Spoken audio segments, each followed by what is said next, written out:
Hello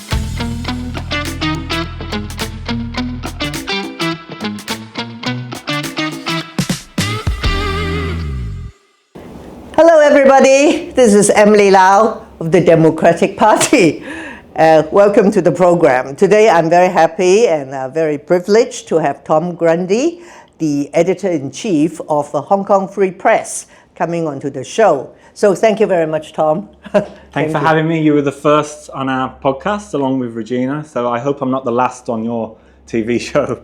I don't think you'll be the last. I know the next guest should be somebody from the LSD. Oh, jolly good. Yeah. I think they will come. LSD. Anyway, thank you very much, Tom. Thank you. And so, of course, if we have Tom here, we have to talk about press freedom.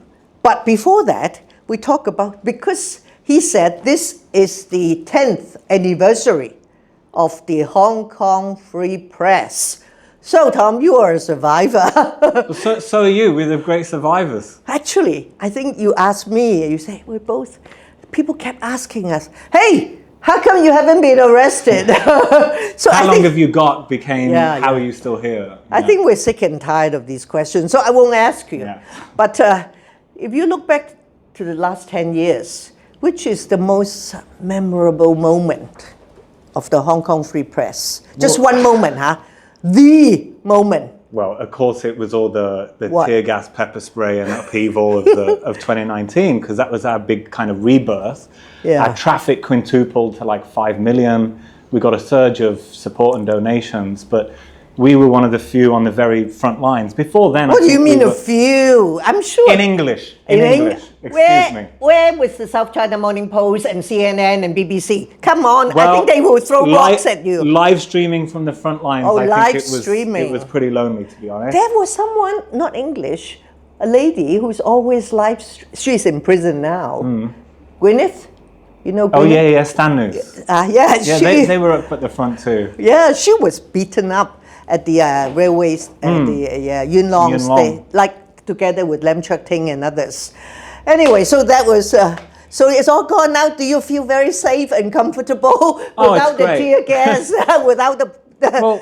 But we went straight from that into COVID-19, and we all became court reporters. So we've gone all through these different identities. Before then, I think we were finding our feet and our financial model. And yeah, you've seen this quietening now, but we've spent a lot of time doing court reporting lately, and now we're relaunching, in our 10-year anniversary. Yeah, we'll talk about court reporting. Coming Monday is the appeal of some of those involved in the 47, because others some have even come out already, and others pleaded guilty, but a number, including our Lam Cheuk Ting and Helena Wong, they pleaded not guilty. So their appeal, 10 days, will start next Monday, I think, at the West Kowloon Court. So anyway, so you always survive by crowdfunding. Not quite. That was... Who else supported you? It's donations, but technically, we were the first crowd-funded news outlet in Hong Kong, just after the umbrella movement. Yeah. And I think the biggest campaign funds we got from that, but we quickly moved to just direct donation model, and it's year-round. It's not a one-off I think campaign. I have to declare, I think I have donated, not regularly, I've donated to support you guys. Now we push for the monthly donations. You never asked me to donate again. I did once. I think I received a thank you or whatever, but then nothing happened. And then, of course, at the beginning of this month, someone sent me a post. I may be Jaden or others. Hey, Tom said he's downsizing because he has no money. Are you downsizing? We have a smaller office now. I've been to your place once. Yeah, we're spending double what we're receiving, basically. So we have a 4-year deficit. We have a couple of million, so we're surviving. But part of the relaunch is a drive for membership. So instead of getting nothing now, if you were to donate, and anyone can sign up as a monthly donor, you can get exclusive columns from Tim Hamlet, previews of content. I've got a gift for you. You also get an HKFP deer. Yeah. What? Come on! Sit down. No free commercial. This is a. Hey, this is a. This is not a deer. Oh, a Because in deer, Chinese, it's not a panda. we Why? will always call a deer, hang on, You we'll always call a call deer a deer. deer. You don't call it a panda. We don't call it a horse. You know the Chinese saying about truth. Nah. So If you got the first one. Thank you. If you get into any trouble for saying things here, of course you know it's your own problem. I cannot help you. Emily, I'm in trouble. I said, Tom, I'm in trouble too. Anyway, a nice day. Thank you. So what if people donate money, they get this? There's 8 benefits, including that, and you have the first one. But I think in your post, you promised you will not cut the salary of your staff, isn't it? We're trying to safeguard the content and the headcount. And yeah, we've not done anything like that. It's not in that situation yet, to be honest. Not in it yet. But we expanded a lot after 2019. Yeah. And we've been making cuts all around the edges over the last year. It's difficult for everyone. A lot of the readers, they've left. There's other things happening in the news. They can still subscribe. Of course, yeah. Half of our audience is abroad. Yeah. I mean, most of the SCMP's audience, is in the US. So, I can understand. And the economy is tough, but this is a city of 7 million. We're still reporting day by day. We're getting all of these, trust accolades like the Trust Project, the Journalism Trust Initiative, to show that we are impartial, high quality, accurate. So we hope that people stop advertising. And but just then you said you are taking intern this year. For the first time in a few years. Yeah. Why did you do it? Well, it's a bit of an experiment because 8 years ago we stopped doing it. We wanted to give full-time jobs, to people who really want to work instead of coming just for a few weeks. Well, yeah, because you train them, and by the time you get to that stage, they say move goodbye. on. Exactly. What, would they go back to university? Yeah, pretty much. So rather full-time staff, but we could do with an extra pair of hands. So we're giving it another go, and they're going to be working on less time-sensitive stuff. I see. And you said you've got 40 applications. Yes. So there's no shortage, despite the situation of people interested in journalism, despite everything. Really? Yeah. Recruitment has kind of been consistent. It's not too much trouble. Is that the same? I guess you may not know. The same with the TV, radio, and newspapers. Do you think they have difficulty recruiting or not? I don't talk that many. You don't talk to your senior journalist friends, but no, I don't think it's a huge problem. Also, it's very siloed, the different sectors. There's the English international sector and there's the local kind of Chinese sector. And people will join HKFP or often SCMP as a kind of springboard to go into the international outlets. So a lot of our staff have gone on to AFP, CNN, BBC or whatever. But also people have joined us from SCMP, from other Chinese news outlets as well, if they want to get into English or international journalism. The current chairperson of the Hong Kong Journalists Selena Association used to work for us. Used to work for you, huh? And so you could go on to running a union. Well, I don't know. I think they are like us. I don't know. People embattled. Yeah, very sad. But I talk to all kinds of journalists, but especially those who work for television, and they said, many are leaving too. The turnover is very fast, and they have difficulty. 1,000 journalists out of work. So, the opportunities are fewer, and there's obviously fewer news outlets, and we're seeing journalists in prison. Yeah. So, it's quite surprising we do get so much interest. That's good, yeah. But some feel safer, in the English sector, but, Which I think is true. Well, I've always felt that as well. It's the same in China. There seems to be a little less scrutiny. Because nevertheless, less people read it. Because if it's mass circulation, but well, internationally, you can have a bigger reach. So, but I don't think it makes us immune to the pressures that others have seen. Because whether it's harassment, intimidation, government scrutiny with the tax stuff or whatever, we're still getting a taste of it. We'll often get a more low-key version of threats and things like that. But if what they've seen in the Chinese sector, we've also over the last year or two, we've had a dose of it as well. So I don't think being in English saves you. I don't think being some guaylo makes it any difference, or the fact that I'm a permanent resident. Anyway, both of us have not yet been arrested, so we enjoy our liberty. And today, the big news, I don't know whether you've seen it, is the closure of this restaurant in Queensway called Metropole. Chinese is called Mingdou. It's been around for 35 years. Yeah. So people were shocked. Mingdao is closing. And then somebody sent me a post. Oh, CUHK has bought it already. Because they are always looking for really? in-town campus, because they're so far away. Actually, if you look at that Queensway, that building there, you got space. Yeah. Space has many offices, which is very convenient, right on top of the MTR station, bus stops. So somebody has bought it. But of course, it's the fact they want to sell it. They want to close the restaurant. And they're closing in the middle of September. And it seems, unlike other restaurant closures, which they didn't tell the staff. This time, they put up a big notice at the entrance of the restaurant to say they're closing, and people interview the staff, and they say, don't worry, we got our monthly payment, and the MPF, everything is in order. But it's so sad. But you're not closing. Where I saw that, you're just downsizing. And even if you have to close, you will pay them, your staff properly and everything. I don't think we'll ever get to that point ever. What? Over my dead body. Because we have a sustainable income.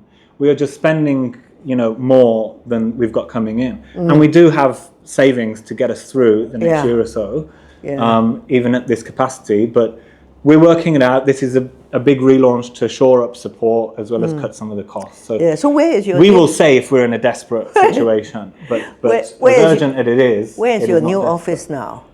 Is it still in... 3 doors down from the same office. Oh, really? It's just in the same smaller. co-working space in Kennedy. It's actually our old office. So we expanded and retracted again. Yeah, is it but we still have the same output. Is it at the size of this conference room? Or it's bigger? half the size. Half the size? So the bit you can see on camera. How many people? I don't want to see the staff at the office. We should be out and about at court, on the streets talking to Hong Kongers. And that's one of the reasons we want to continue and stay in Hong Kong, because we can go to the courts, we can go to the legislature, we can bear witness, talk to Hong Kongers, and you lose all of that, if you're not here and you don't have an office, and all of those privileges, obviously, you don't have in the mainland either. Well, so we're kind of grateful to be pressing on. Yeah, I don't know whether your reporter was in LegCo yesterday when they discussed this amendment to the prison rules, making it difficult for national security. I will be visiting and others, so we don't know whether... But you may not be able to. I know. This one of them, Zhao Mengong, a legislator. Well, this is very worrying or something. Do you have a blacklist for the visitors? And even the secretary for security, Chris Dang, said, no, we don't have a blacklist. But of course, we will go over the names. Yeah. So it's really, what do you think? It seems people keep saying the freedoms, all these things are sort of shrinking. But is there one country, two systems? Is it all gone? Of course not.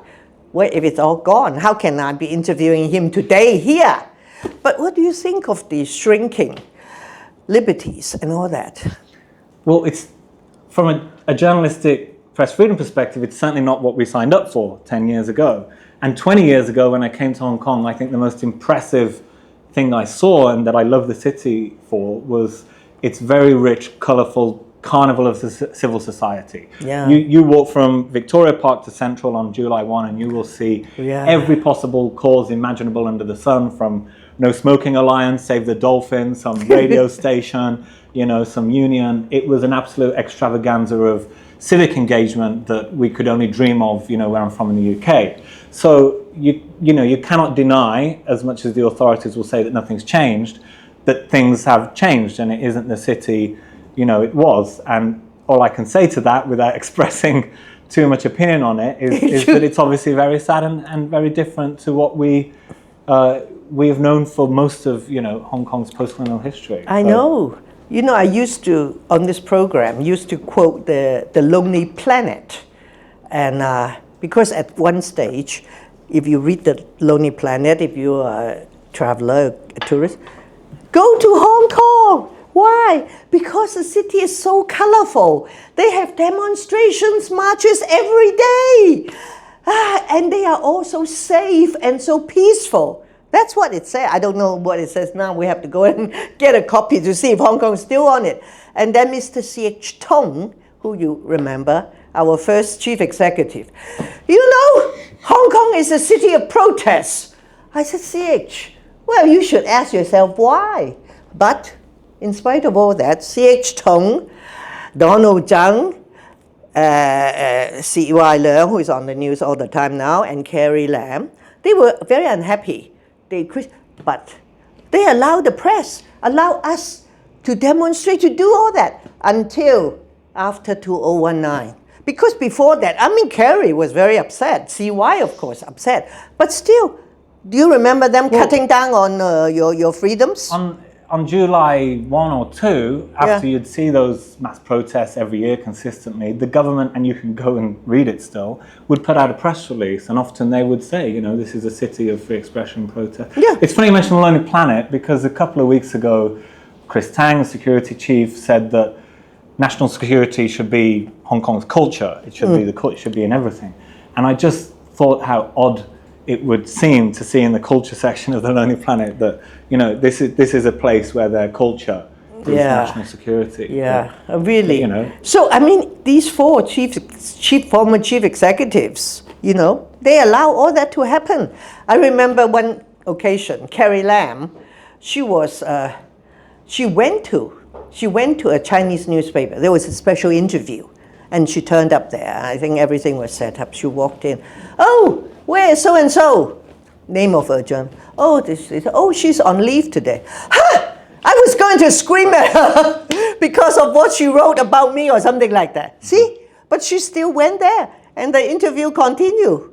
So, that's, of course, Carrie, if you're unhappy, too bad. But at least they all allow this to happen. And as you said, the marches on July 1st, July 2nd, whenever.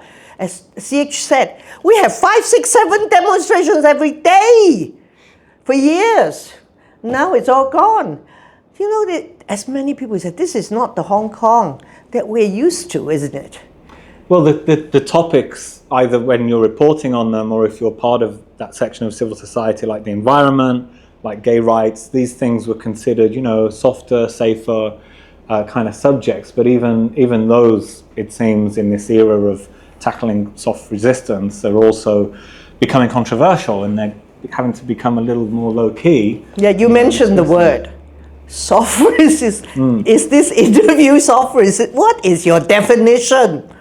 That is a question. If your staff asks you, hey, Tom, we're going to go out to this, what is soft resistance? What should I be? You'd have to ask the authorities, right? Huh? We've asked them, and I don't think we can You've always asked get it whom? straight. The authorities. No, never mind. I don't think they know. I have invited Chris Tang to come on to my show, and unlike you, he won't come. But anyway, since we're talking, what do you think? I didn't invent it, so don't ask me. But it seems to be things that are legal that the authorities still do not like. Yeah, but they don't arrest you because it's not a crime. Pretty much, it seems so. But I don't know if they're trying to encode it into law somehow. But I think we've seen some of this around the June 4, situation where people are just chewing gum or holding a candle, etc. Acts that are not illegal. But I've gone to, the John Lee press conferences, and I've asked, yes or no, can you privately, mark June 4th in your home, etc. And I think part of this entire situation is that it is ambiguous. It's not. I think really Ronnie Tong clear. said if you do it in your home, if you light a candle, he seemed to have said that that's okay because nobody will see you and you don't take a picture and put it on social media. Well, I think I can only speak about press freedom and journalistic stuff, but from the beginning, it's now 5 years of the security law. We've always just wanted to have it clear, and it's very difficult because I have often emailed the police, the judiciary, Department of Justice, over certain ambiguities, whether it's reporting on Glory to Hong Kong or if somebody has, interfered with a flag. Can or can we not, in normal news reporting, refer to this stuff? And you are generally told, not a straight answer, everyone must obey the law, no one is above the law, you must obey the relevant, rules and regulations. And if you take it to a lawyer, they will complain that there are no test cases, so you better not do journalism. So it actually falls upon the shoulders of a small handful of, of newsroom leaders to sort of, and this is what we mean by navigating the red lines, to work out and do a risk assessment, because of course none of us. Risk assessment. Well, none of us want to. None of us want to be arrested, Yeah. of course. No one wants to step over any Yeah. red line. So we know, for instance, that no one is going to be interviewing any wanted dissidents abroad. This kind of thing. Yeah, Some yeah, things yeah. are clearer than others. But the list of sensitive topics, obviously, over the years, has gone from Tibet, Tiananmen, and Taiwan to all manner of things such as independence and blank ballots and this, that, and the other. But I will still say that, and this is one of the reasons we press on, we're still here, there is no local hard news story we can't do. We are not self-censoring when it comes to the local hard news. But when it's obviously features, the deeper dives or opinion, then, we've seen the court cases and we recognize What is that those are local hard news? What do you mean? The day-to-day breaking news, what's going on in the city. We will Like find a when way. people get arrested or their Anything. trials in court or in prison, anything. Absolutely. It's a fact. These things are happening. So you report Yeah, and them. I would like to think, as it was for years the case, in China, that you just stick to the facts, and we're always very impartial. We're not pro-democracy. We're not pro-Beijing in any way. Very strict, language. No adjectives flying around. No adjectives. No adverbs. Yeah. Hey, what about the that? same with the adjectives. What about the interview with the departed Consul General of the United States? Well, was that difficult? Did you have to think very hard? Should I Yeah, well, interview him? We did, yeah. Because did you get into trouble? Did you get phone calls? And I don't think it works like that. There are other places in Asia where you might immediately get someone show up at your office, delete this or that. It's Delete not it. how it would, work in Hong Kong. It's natural, it's normal that you would do an exit interview with a diplomat who's leaving. I was surprised that I didn't see any other coverage in either language, because that's normal reporting practice. What we did have to think more closely about is what to ask him? Certainly. We're not going to be, stupid about, what we're going to be asking. But we're also going to challenge him, about, all manner of stuff that's going on between the US and China and Hong Kong. But also, if you read that interview, we have weaved in throughout the entire thing, balance as to what the local authorities think about, the US and national security. So you try to always ensured that we've got a balance. We also made extra special efforts multiple times to get a response from the government before we even published. This kind of thing, I think, are just good journalistic practice. I don't think there was but any we double down on them. Was there any government response in that interview? No, I don't. I don't not remember much directly, but you will still weave it in as you weave it in. And thank you for revealing that the consulate and us are in the same boat, because we cannot get a venue to have our banquets. Yeah. So that was the so I show it to story. others. Oh Jesus, we're all in the same boat. And the JA. But it's all a coincidence. What do you mean coincidence? Oh, well, there's some repairs going on or some maintenance. I actually went to the JA's hotel that first cancelled them. The Regal. To check on the there terrible was nothing. situation. There was no there was a party going on. Yeah. So, and then the other one, with us, they say, no gas. But you have to... No electricity. But this is the thing. In the early days of the security law, we would do stories about this. And then you stopped. And you kind of point the finger a bit, and because it felt like, are people overreacting, self-censoring? And now I think you can understand that they may be acting rationally in an irrational situation. You mean that the restaurant owners? Perhaps, yeah. I think we forewent doing a story about some phone case manufacturer that were refusing to put Be Water or some Be Water I think that is soft resistance, isn't it? Or add oil. I don't know. I think somebody got something on the T-shirt and got arrested. But should we really do a story about it? So this is the ethical kind of maze that we're getting on top of everything else, in journalism. So you ban Be Water, huh? If you have Be Water or add oil. They felt safer not doing it. Who's that? Your journalist. The story we didn't do about this phone manufacturer. I see. And do we want to shine a spotlight? Are we punching downwards when it comes to doing stories like that? So we're here to hold the powerful to account. So we try and have a bit of understanding, some empathy, some sympathy, but we also need readers to read between the lines sometimes. Obviously, if you are writing a story saying that, you know, this hotel's got maintenance suddenly. You know. But that's how you have to read the news in Hong Kong. One reason that was given to us when they canceled our reservation, the chef, they had a fight in the kitchen. I said, really? Getting creative. This is one of the reasons we don't do events anymore. We used to do events. So you mean you think you have difficulty getting a venue? I don't think we would bother, no. And we have had some trouble getting merch and things like that, you know, together. Different companies who, well, you know, you see Hong Kong Free Press. Yeah. And especially if you're not fluent in English as well, you know. But, you know, I'm just trying to keep Hong Kong and free and press all together. Some say, you know, these things contradict each other. But, you know, we are still here. Although I don't want to be the poster boy for press freedom. But, you know, it's not exactly No, you won't dead. be. Sorry. Hey, there are some young people watching. What will you tell them, especially those who want to become journalists? What do you want to tell them? Well, I still think it's the best job in the world. I was a teacher for 10 years. It is different every day. Despite the situation, I sometimes leap out of bed because I feel motivated about the duty and the obligation, in that we feel, especially in English, we may be the last one standing in terms of independent media. So don't keep saying that. I think some people out there are very mad at I me. don't want to be. What's the matter with you? Let Tom say such things.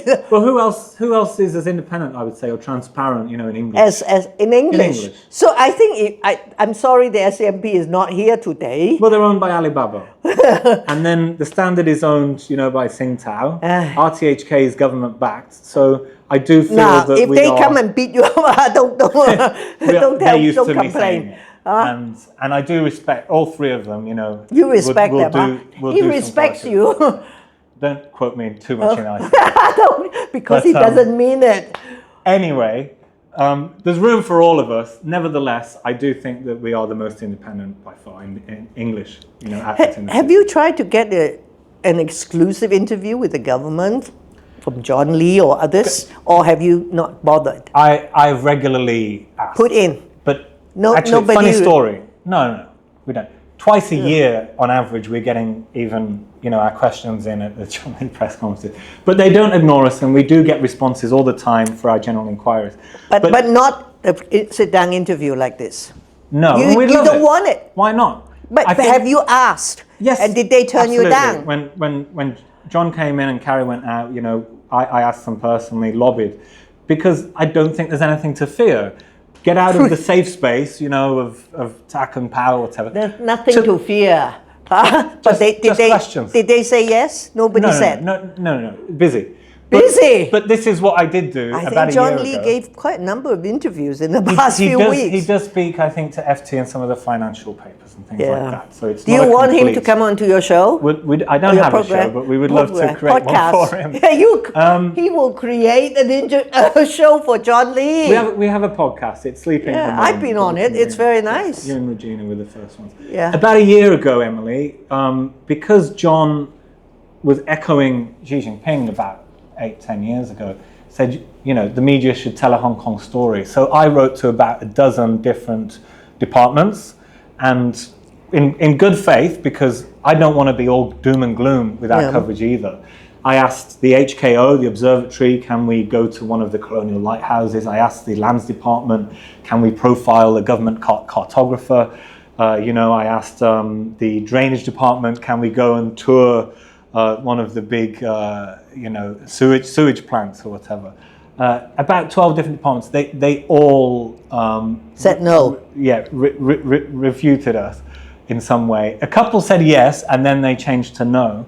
So I would also say there is nothing to fear in opening the door. I think, you know, these government departments, a lot of them do great work, powered by Hong Kongers, you know, civil servants. So maybe after this interview, if you want to tell a good Hong Kong story, allow us, you know, occasionally to do so. He wants to have the Hong Kong story. At the same time, you know, we are not here to do the government's PR either. Not to do the advertising like this. No, he won't do that. Join us as a member. But, you know, it's not all sunshine, lollipops, rainbows, or whatever. We're here to hold the authorities to account. And that is part of a very healthy societal process, you know. Yeah. So it's not really our job to be doing that day in, day out. But we welcome to actually have the opportunity, to interview. I hope that you people will call him. And I have many mentees. Sometimes if you go to social media, you will see me talking to them. And I always say to them, be bold, be wise, and be careful. Try to stay out of prison. So thank you very much, Tom. Thanks for having me. Thank you. Cheers. Be safe. Thank you. And you. Bye-bye. Bye-bye.